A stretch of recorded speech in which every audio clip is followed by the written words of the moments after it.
तीन बातों की आवश्यकता होती है: गुरु का आशीर्वाद, मंत्रियों साथियों का संवाद, प्रजनन का स्नेह और विश्वास।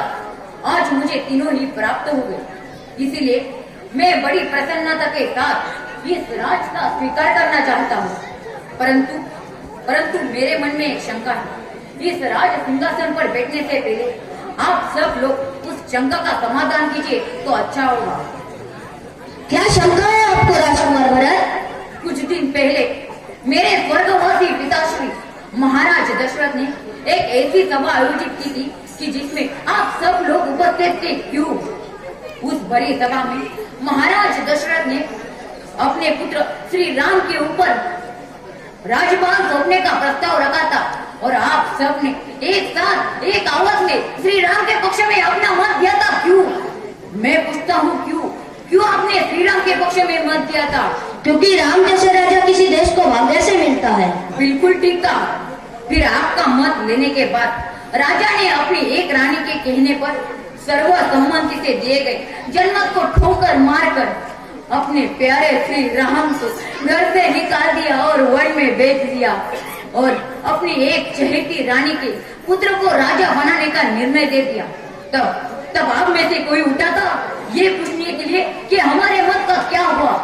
क्या किसी ने राजा की इस अन्याय के विरुद्ध उसे ललकारा?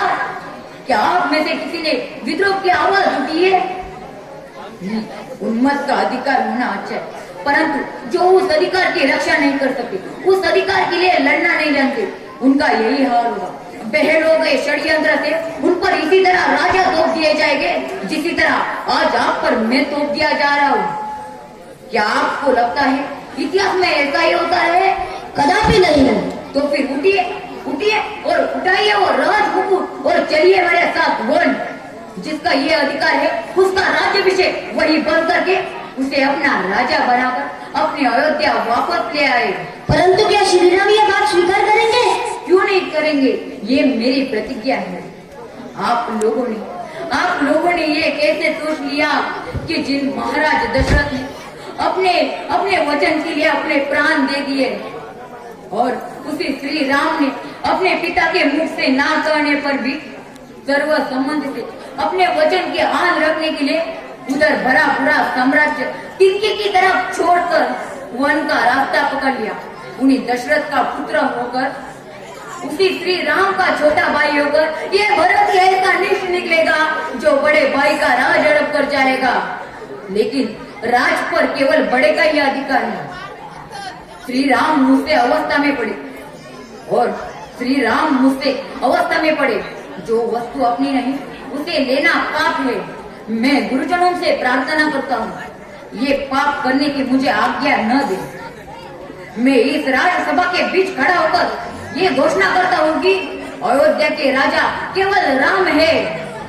वो इस वक्त जहाँ भी है उसी दिशा में मैं उन्हें शत शत प्रणाम करता हूँ और इसी समय उनके पास जाने का प्रण करता हूँ और आप सब भी मेरे साथ चलने की कृपा करें।